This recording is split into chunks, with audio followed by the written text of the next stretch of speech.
자, 절대값 기호를 포함하고 있는 식의 뭐가 되죠? 그래프죠. 자, 그러면 우리는 절대값은 어떤 성질을 갖냐 했더니 가장 기본이면서 가장 중요합니다. 절대값 안이 양수나 0분 0일 때는 그대로 나오죠.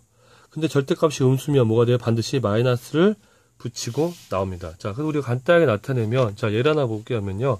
자, 절대값, 지금 보니까 x죠. 그러면 x가 어떤 경우? 0보다 큰 경우랑 0보다 작은 경우죠. 0보다 크면 그냥 x로 나오고요. 0보다 작으면 앞에 마이너스를 붙이고 마이너스 x가 나오니까 범위를 나눠서 그려야겠죠. x가 0보다 큰 쪽에서는 뭐가 돼요? y equal x만 그려질 거고요. 0보다 작은 쪽에서는 y equal 마이너스 x가 되겠죠.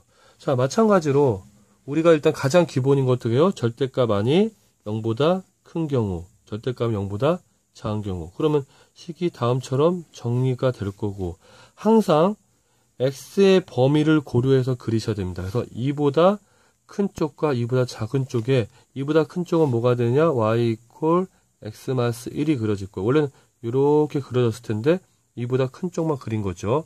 자, 2보다 작은 쪽은 뭔가 했더니 2보다 작은 쪽은 y equal 마이너스 x 플러스 3이라 원래는 이렇게 그려졌을 텐데 2보다 작은 쪽만 그려서 이렇게 된 두 개의 그래프를 그리게 됩니다. 자, 그래서 우리는 일단 밑에 보시면 이것도 마찬가지로 제가 얘기한 것처럼 옵션이라고 그랬죠. 그래프가 나오면 뭐가 된다? 이것처럼 평행이동을 한다라는 말이 나와 있는데 이런 정도 내용을 익히시고요. 그리고 중요한 건 이제 대칭이동을 이용해서 절대값들을 표현할 건데요. 자, 오른쪽 볼게요. 오른쪽 보면 보시는 것처럼 fx 오른쪽 식의 전체에 절대값이 되어 있죠. 그러면 fx가 어떤 경우가 있어요? 0보다 큰 경우, 작은 경우. 항상 절대값 아니 부호가 반대가 있겠죠. 그럼 결국 중요한 건 뭐냐면 0보다 클 때 그냥 fx지만 0보다 작을 때 어떻게 해요? 마이너스 fx가 되겠죠. 그러면 결국 이 그래프는 뭐가 돼요? x축에 대한 대칭이죠. 왜?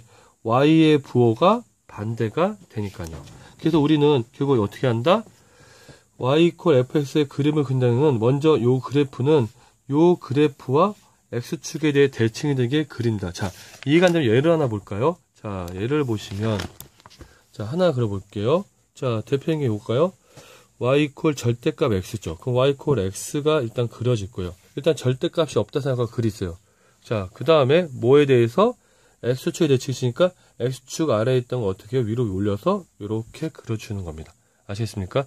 자, 보신 것처럼 x가 0보다 큰 쪽이 아니라 0보다 작은 쪽에서 올리는 거죠. 자, 이번에는요. 자, 보신 것처럼 절대값 어떻게 되어 있어요? 자, 절대값이 안쪽에 들어가 있어요. 그 마찬가지로 x가 0보다 크고 0보다 작은 걸 나눌 수 있겠죠. 그러면 그냥 fx 나오고 f-x가 나오겠죠. 자, 요거는 결국 뭐가 되냐면 fx 어축으로 y축에 대해서 대칭이 되는 겁니다. 자, 그래서 지금 보면 차이는 뭐냐? 여기는 x값에만 절대값이 붙어 있죠. 그럼 먼저 뭘 써요? y equal x-를 먼저 그려요. 이렇게 y equal x-를 그려요. 그 다음에 어떻게 한다고요? 본질에서 보니까 y축보다, 자, x값보다 0보다 큰 쪽은 상관없지만 x보다 0보다 작은 쪽을 어떻게 줘요? 지금 보니까 어디 대칭?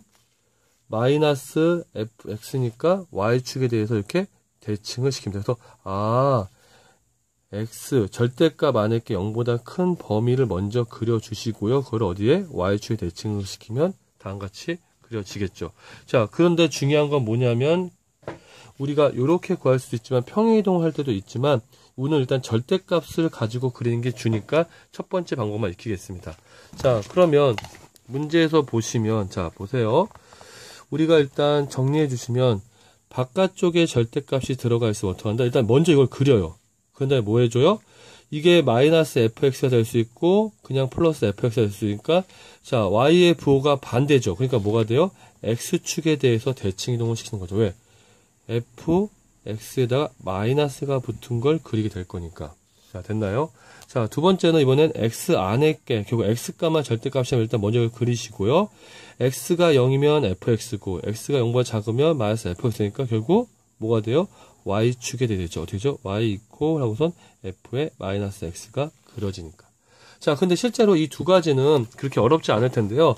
아래쪽에 있는 요거를 좀 유심히 보실까요? 보시면 이번에 y의 절대값이 돼 있죠. 그럼 보세요. 이쪽이 양수니까 이쪽도 뭐가 될까? 0보다 크거나 같겠죠. 일단 먼저 이걸 그려주시고요. 보신 것처럼 어떻게 돼요? fx 값이 뭐가 되도록 0보다 어떻게 될까요?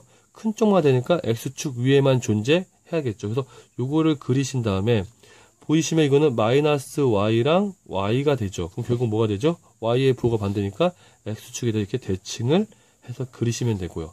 둘 다 절대값이 있으면 아까 이건 뭐에 대한 대칭이었죠? 요거는 결국 x랑 마이너스 x니까 무슨 대칭? y축 대칭. 요거는 뭐였어요? 마이너스 y랑 y였으니까 무슨 대칭? x축 대칭. 그럼 결국 우리가 그리려는 건 먼저 y 콜 fx 그리신 다음에 자 이것도 양수면 이것도 양수고 양수니까 둘 다 양수인 부분만 요것만 남겨요. 그 다음에 어떻게? 먼저 x축으로 대칭시켜요. 그럼 됐죠? 그러면 그걸 다시 어디축으로? y축으로 대칭시키면 이렇게 돼서 결국 그래프는 전체가 요 모양이 되는 겁니다. 자, 그럼 한번 설명 한번 해볼게요. 자, 보시면 y 콜 fx가 다음처럼 되어 있다면 전체 fx라면 요거는 어떻게 돼요? fx랑 마이너스 fx가 되니까 어디 대칭이죠? x축에 대해서 대칭이 되니까 원래 그랬던 y 콜 x를 x축에 대해서 0보다 큰 쪽만 남겨놓고 올리면 되겠네요.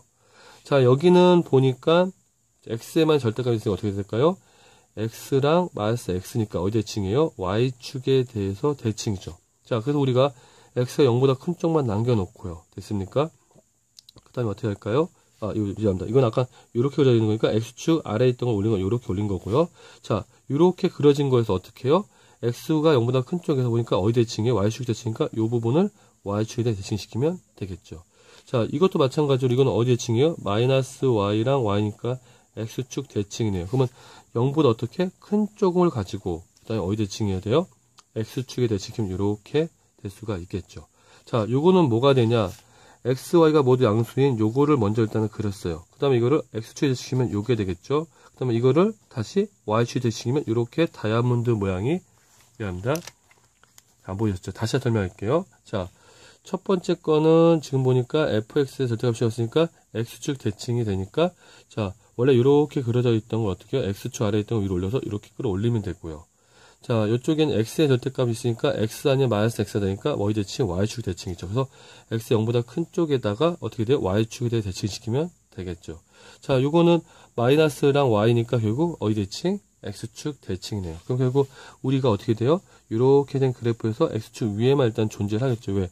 fx 0보다 커나 같을 테니까. 거기를 어디 대칭해서 x축에 대해서 대칭시키시면 되겠죠.